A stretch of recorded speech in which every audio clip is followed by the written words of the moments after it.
খুলতে হবে। সন্ধ্যার সময় প্রতিটি 12টা অঞ্চল ঘুরে আমরা দেখে নিয়েছি যে 12টা অঞ্চলে আমার তৃণমূল কংগ্রেসের নির্বাচনী কার্যালয় শুরু হয়ে গেছে। আমি যেটা করেছি সেটা আপনাদের বলছি। আমার বিধানসভায় কর্মীদের নির্দেশ দেওয়া হয়েছিল অবিলম্বে দল লিখনের কাজ শেষ করতে হবে। আজকে অবধি আমার বিধানসভায় 60% দল লিখন হয়ে গেছে। আপনারা দেখে নিয়ে আসবেন, রাজ্য সড়ক দিয়ে যারা এলেন লালগোলার খনি বন্ধুরা, আপনারা দেখে নিয়েছেন আমার বিধানসভায় 60% দল লিখন কমপ্লিট হয়ে গেছে। আমি আমার প্রিয় প্রার্থীকে আশ্বস্ত করব, আগামী সোমবারের মধ্যে আমার বিধানসভায় সম্পূর্ণ দল আমরা কমপ্লিট করে নেব।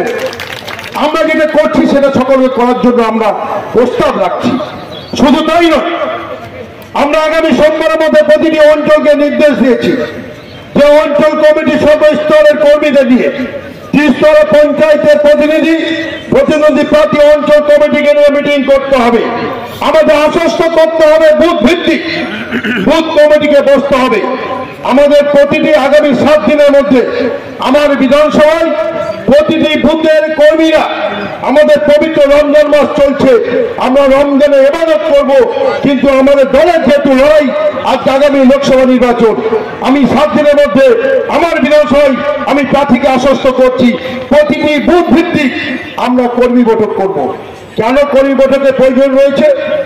তার কারণ আপনি ইতিমধ্যে শুনেছেন আমাদের জননেত্রী মমতা ব্যানার্জির উন্নয়ন, আমাদের নেত্রীর বিরুদ্ধে মানুষের কোনো অভিযোগ নেই, ক্ষোভ নেই। আমাদের প্রিয় প্রার্থী খলিলুর রহমানের বিরুদ্ধে লোকসভার মানুষের কোনো ক্ষোভ বিক্ষোভ নেই। খলিলুর রহমানের আদর্শ, সততা, নীতি, আমাদের মমতা ব্যানার্জি উন্নয়ন, এই দুটো পুঁজি করে আমরা যদি বুথ ভিত্তিক আমরা আলোচনা করে মমতা ব্যানার্জিকে সামনে রেখে মমতা ব্যানার্জির যে উন্নয়ন, আমরা বাড়ি বাড়ি যদি কর্মীরা কাঁধে তৃণমূলের পতাকা নিয়ে যদি প্রতিটি বাড়ি বাড়ি মমতা ব্যানার্জিকে তুলে ধরতে পারি, আমি বিশ্বাস রাখি প্রতিটি বুথে তৃণমূল কংগ্রেস লিড করবে।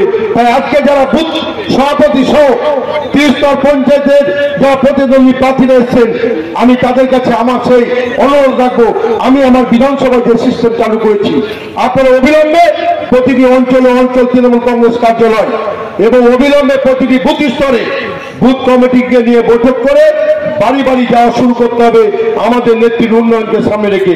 সামনে দুটো লক্ষ্য। মোদীজি কি বলছেন? মোদীজি গ্যারান্টি। অভিষেক ব্যানার্জি বক্তব্য শুনেছি, আমরা বলছি মমতা ব্যানার্জি আমাদের গ্যারান্টি।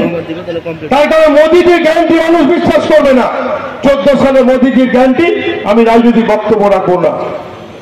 2 কোটি বেকারের চাকরি, 15 লক্ষ অ্যাকাউন্ট, যা যা বলেছিল সবই জুমলা, সবই ধোকাবাজ। মোদীর গ্যারান্টি প্রমাণ হয়ে গেছে যে মোদী কত বড় ধোকাবাজ, আর মমতা ব্যানার্জি যে গ্যারান্টি দিচ্ছে মানুষ তার সুফল পাচ্ছে।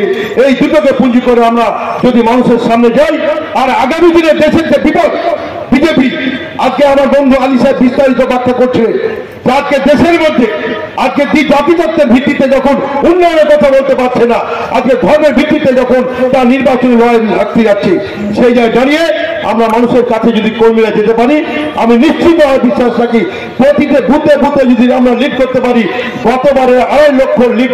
আজকে কর্মীদের শপথ নেওয়ার দিন যে আমি গত কর্মী সভায় বলেছি যে জমিপুর লোকসভা রাজ্যের সবচেয়ে লিড যে আমরা মমতা ব্যানার্জিকে উপহার দিতে চাই। জমিপুর লোকসভা আমাদের জয় নিশ্চিত, কিন্তু জয় নিশ্চিন্ত হলে হবে না, আমাদের লিড বাংলার বুকে সেরা লিড করার জন্য আজকে কর্মীদের অঙ্গীকার করার আহ্বান রাখবো।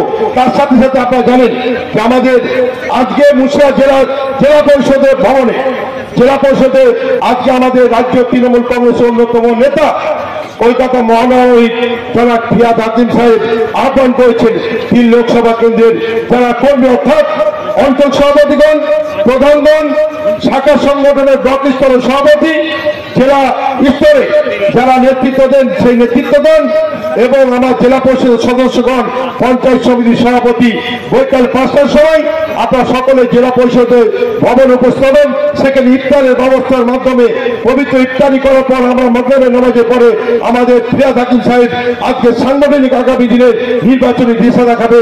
তাই যাদের বললাম অঞ্চল সভাপতি, প্রধান, পৌরপিতা, জেলা পরিষদের মেম্বার, ব্লকের শাখা সংগঠনের সভাপতিগণ এবং পঞ্চায়েত সমিতির সভাপতি এবং জেলা স্তরের নেতৃত্বদের নিয়ে আজকে জনাব ফিরহাদ হাকিম বিকাল 5টায় আমাদের জেলা পরিষদ ভবন রেখেছে। সেখানে আমরা পবিত্র ইফতার করার পরে ঠিক 6:30 বা 6টার সময় উনি আমাদের এই নেতৃত্বকে নিয়ে আগামী দিনে নির্বাচনী দিশা দেখাবে। আপনারা সেখানে উপস্থিত থাকবেন। সকলকে নির্বাচনে ঝাঁপিয়ে পড়ার আহ্বান রেখে সকলকে শ্রেণীমত সালাম, শ্রদ্ধা, ভালোবাসা জানিয়ে আমি আমার কথা শেষ করছি। জয় হিন্দ, বন্দে মাতরম। তৃণমূল কংগ্রেস জিন্দাবাদ, মমতা ব্যানার্জি জিন্দাবাদ, অভিষেক ব্যানার্জি জিন্দাবাদ।